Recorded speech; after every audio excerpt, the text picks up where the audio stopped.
Dans cette vidéo, je voulais vous présenter toutes les caractéristiques pour vous aider à choisir les cartes de nomenclature, des images, donc ce qu'on appelle les images classifiées avant la lecture ou après la lecture, avec différentes possibilités qu'il y a sur le marché actuellement.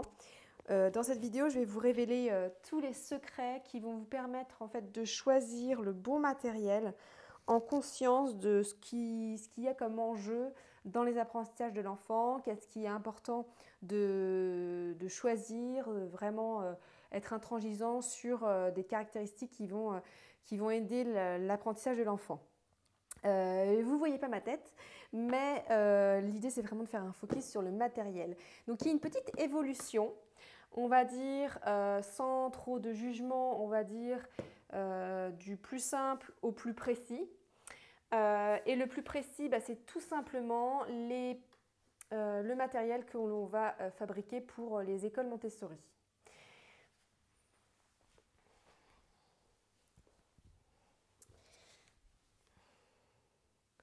Donc ça se présente comme ceci. C'est un matériel que j'ai fabriqué lors de ma formation AMI, donc qui a été réalisé en suivant les caractéristiques précises du matériel. Donc c'est regroupé en petites pochettes et il y a 3 types de cartes. Ce sont des cartes que je vous ai présentées dans l'activité des images classifiées. Donc vous voyez que nous sommes sur un code couleur bleu pour, ici j'ai choisi les animaux marins. Nous avons une photo et pas une illustration. Elles sont plastifiées, donc elles ont ce code couleur. Elles ont une certaine dimension pour le code couleur, une dimension aussi de la taille de la carte. Vous avez la version avec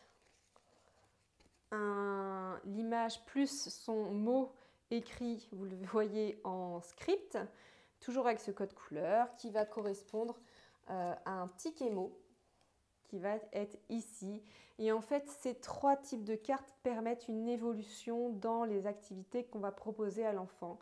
Et ça, vous l'avez vu déjà pour les images seules, pour découvrir qu'est-ce que les requins et de décrire toutes les informations, donner toutes les informations à l'enfant sur ce qu'est un requin, comment il vit, etc. Pour aller ensuite vers la découverte du mot, de la lecture, pour apposer le mot au bon animal. Donc ça, si vous voulez, c'est tip top, c'est quelque chose qui demande du temps, mais encore faut-il avoir les caractéristiques en tête pour le fabriquer. Donc ça, c'est un peu le but, si vous voulez être vraiment le plus précis et avoir du matériel. Après, ça demande du travail, parce qu'il va falloir avoir les images de très bonne qualité, les détourer sur fond blanc, les mettre en code couleur, les plastifier, etc. Donc là, je repasse ici parce que moi, quand je n'étais pas formée et que j'avais mon enfant qui était à la maison, et ben, je téléchargeais ce type d'images, voilà, comme ça, qui sont en gratuit sur Internet. Et là, il y a des choses qui, du coup, ne vont pas aller, donc notamment la typo, la taille, la qualité de la photo, voilà. Il y a tout sur Internet. Il y a cette taille-là. Voilà, c'est vraiment... il y a vraiment beaucoup de choses, mais encore faut-il savoir faire des choix pour être dans le juste, en fait, par rapport à ce que nous partage Maria Montessori. Donc ça, c'est quelque chose de gratuit, c'est quelque chose où on s'embête à plastifier, mais est-ce que c'est intéressant de l'avoir à la maison? Moi, je trouve que la qualité est très, très, très moindre. Il y a un coffret que l'on m'a offert, qui est bien sûr estampillé Montessori. L'idée dans cette vidéo, c'est que je vous explique un peu si c'est OK ou pas, comme je le fais souvent dans mes vidéos d'Instagram. Donc, comment il se présente? Eh bien, on a des illustrations très jolies, avec des gros plans, parce qu'ils sont d'une taille assez intéressante. Et le nom qui est donc collé à l'image, écrit en cursive. La cursive, ça s'écrit, ça ne se lit pas. Donc là, on a un premier frein qui va être, je pense, le seul, parce que... Enfin, le seul.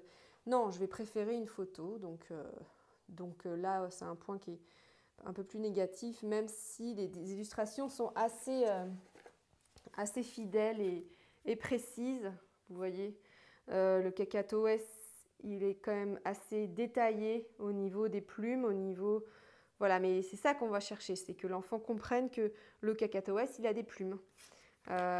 Les poils, les détails en fait qu'on va facilement voir en photo, mais quid de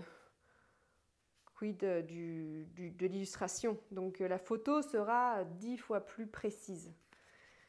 Même si celles-ci sont jolies, quand un enfant découvre un animal qu'il n'a jamais vu, hors le canard, eh bien, il faut qu'il puisse avoir toutes les informations pour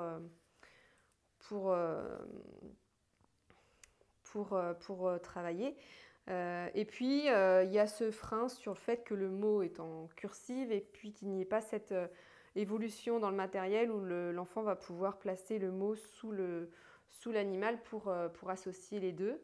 Donc, c'est un matériel qui coûte cher et qui est du coup peut-être un peu limité, même s'il y a cette activité de joindre les animaux dans leur...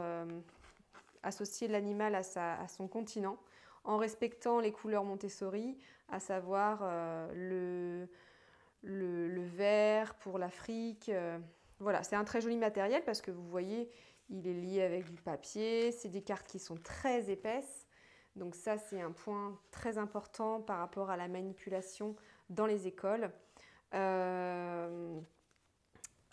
Pour la présentation, eh bien, on va faire une présentation comme celle que je vous ai présentée dans l'image classifiée, mais ensuite on va les classer sous chaque continent. Donc là, je prends n'importe laquelle, la première qui vient, mais voilà, je vais faire un classement et l'enfant, dans sa pensée, il va commencer à ordonner les choses et c'est ce dont il a besoin et c'est vraiment l'objectif de ces cartes. Excusez-moi, vous ne voyez pas bien du tout. Hop, je vais les sortir. Même si ça me fait mal au cœur de sortir le matériel. Mais l'idée, c'est d'avoir voilà, un classement très ordonné, visuel, pour que l'enfant fasse une photographie.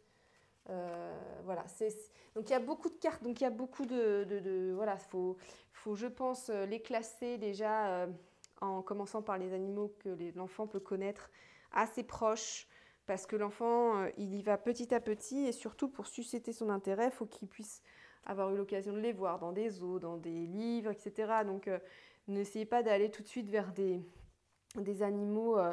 voilà, poisson des glaces, c'est intéressant pour la découverte, mais on ne va pas commencer par celui-ci, on va commencer par l'écureuil parce qu'il sera très fier quand il le verra dans la nature de le reconnaître. Vraiment, on va faire découvrir le monde à l'enfant, mais on commence par le monde qui est proche de lui. Donc c'est des petits détails comme ça, mais qui sont importants de savoir pour organiser l'activité. On la simplifie, et ici, pour la simplifier, ben, ça veut dire qu'on va commencer par ce que l'enfant peut avoir de proche dans son environnement.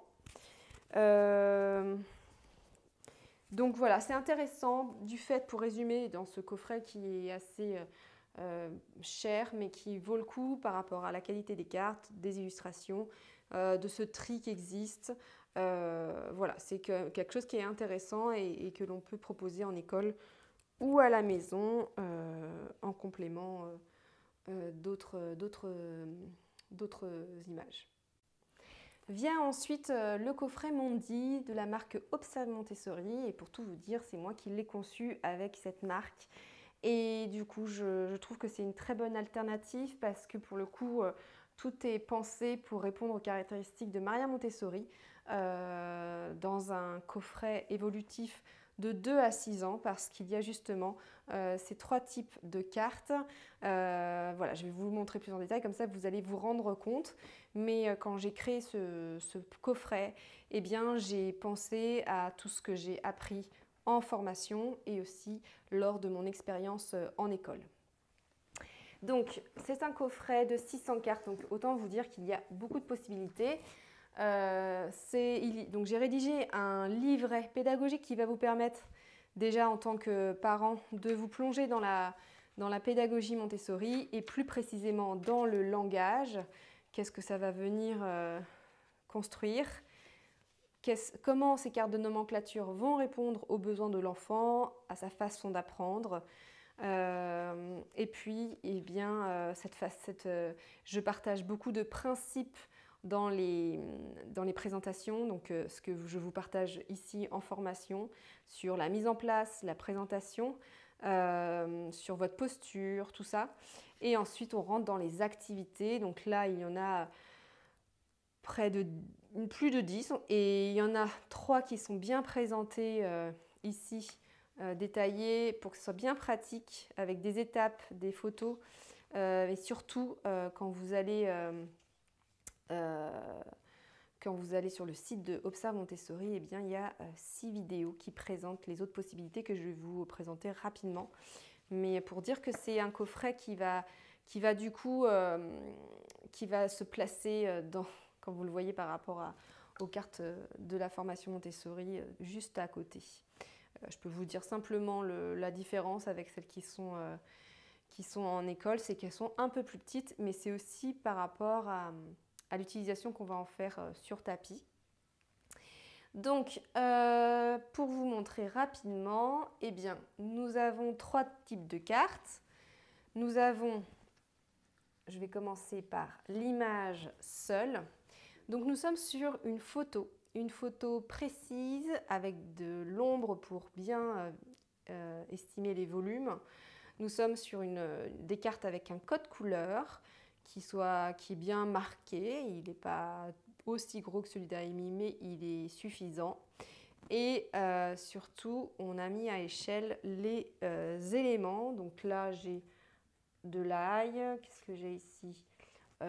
Du beurre. Donc voilà, on a essayé de faire des tailles qui sont un peu plus, quand on les met à côté, logiques. Voilà. Voilà, l'ail, le lait, l'œuf. Donc ça, c'est une mise à l'échelle qui est importante pour que l'enfant se rende compte lorsqu'il va comparer les objets. Donc du coup, j'ai perdu mon ail. Donc elles sont cartonnées avec un fini mat, même voilà, plastique pour pas que... Enfin, non, fini mat. Donc de très bonne qualité, très agréable à toucher, et donc pas trop grande pour la main de l'enfant, et qui va venir donc accompagner une carte qui, elle, vous le voyez, elle est renseignée du mot, écrit en script avec voilà, des symboles très, très simples pour les reconnaître. Et puis le petit jeu, et ce qui va permettre l'évolution des activités, c'est le ticket mot, toujours avec le code couleur, qui va permettre à l'enfant de lire et de positionner le ticket sous l'image correspondante, et l'enfant va pouvoir avoir son contrôle de l'erreur. C'est vraiment à quoi sert cette 3e carte. Et vous voyez au niveau des dimensions, bah c'est parfait, ça nous fait un petit puzzle, donc la présentation va pouvoir être ordonnée. Et ça, c'est du matériel, pour le concevoir, il faut avoir en tête toutes les caractéristiques. Donc c'est un très beau matériel, il y a 10 catégories, donc aliments, vêtements, instruments de musique, animaux, cuisine, fruits, légumes, sport, maison, transport. Et ce sont des choses que l'enfant va découvrir mais qui est facilement accessible dans son environnement. Et les activités, eh bien, pour commencer, on va nommer et décrire chaque série d'une thématique. Donc, pour changer de famille, si je prends les fruits et légumes, eh bien, comme je vous l'ai présenté avec les images de l'AMI, on va aligner petit à petit, on va présenter chaque fruit, le décrire, lui donner donner à l'enfant toutes les informations nécessaires pour qu'il connaisse ce fruit. Donc ça, c'était la première activité. Après, il y a aussi parce qu'il est grand, il a 3 ans, il connaît ses objets, eh bien, il peut les mettre, associer le vrai objet à sa carte. Mais il y a aussi des activités beaucoup plus larges que l'on peut faire à la maison, comme des recettes de cuisine, parce qu'on s'est amusé à avoir dans les aliments tout ce qui peut être nécessaire pour faire des crêpes, des gâteaux au chocolat, des gâteaux au yaourt. Et du coup, en présentant, on va pouvoir installer dans notre cuisine ou sur une table les cartes d'un côté, les ingrédients de l'autre. Et l'enfant va pouvoir assembler carte-objet dans l'ordre que l'on aura placé et qui va être le suivi de la recette. Donc, il va pouvoir faire la recette en mélangeant les ingrédients un par un, en faisant une découverte et cheminer vers l'abstraction, tout en réalisant son gâteau concret qu'il va pouvoir déguster. Donc, il y a plein de possibilités de jeu. Une autre possibilité de jeu avec les éléments de la maison, eh bien, c'est de choisir en amont 4, 5, 6 en fonction de la motivation de l'enfant des objets et on va faire une chasse au trésor. Qu'est-ce que c'est? Est-ce que tu peux aller chercher crayon? Donc, il va lui dire dans la maison et il va assembler son crayon à sa carte et on va bien voir s'il a compris. Voilà, donc tout ça va susciter l'intérêt de l'enfant dans le jeu et va approfondir les apprentissages parce que tous ces objets qu'on lui présente à travers ce jeu de chasse au trésor, eh bien on lui a présenté en amont. Donc c'est dans la continuité et ça va renforcer la mémorisation à travers le jeu parce qu'il va aller chercher un crayon, il va devoir mémoriser dans sa tête le crayon jusqu'à le trouver, le ramener et l'associer à sa carte. Donc tout ça, ça ancre tous les apprentissages. C'est par le jeu que l'enfant apprend. Donc il faut avoir des ressources. On peut faire des devinettes. On peut faire des devinettes. Ça, c'est une activité aussi que je peux vous présenter. On peut faire des mémories avec... voilà, on peut placer les cartes entre les cartes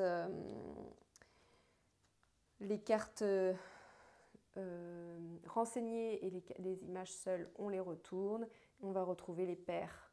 Voilà, donc il y a plein de possibilités qui sont hyper ludiques, qui vont permettre vraiment à l'enfant de... votre enfant, en fait, il va apprendre 600 mots, 600 éléments de son monde et il va pouvoir ensuite apprendre à les lire,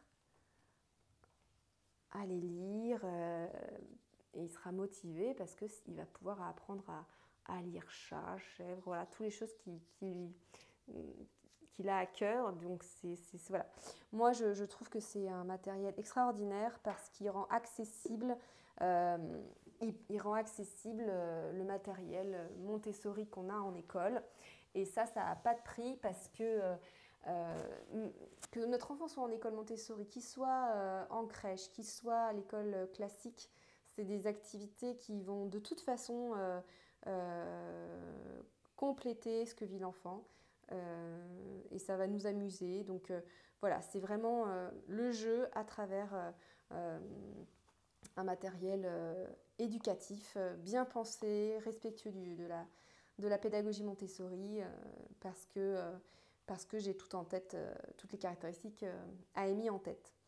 Voilà, donc comme ça vous avez pu voir pourquoi les cartes Nathan sont bien, mais il y a mieux. Ça m'a donné envie de créer un coffret pour justement atteindre cette qualité de carte que l'on a ici. Avec les cartes AMI que l'on va devoir fabriquer. Donc c'est une très belle alternative quand on n'a pas le temps, l'envie de fabriquer des cartes parce qu'elles sont très quali. Voilà pour cette activité.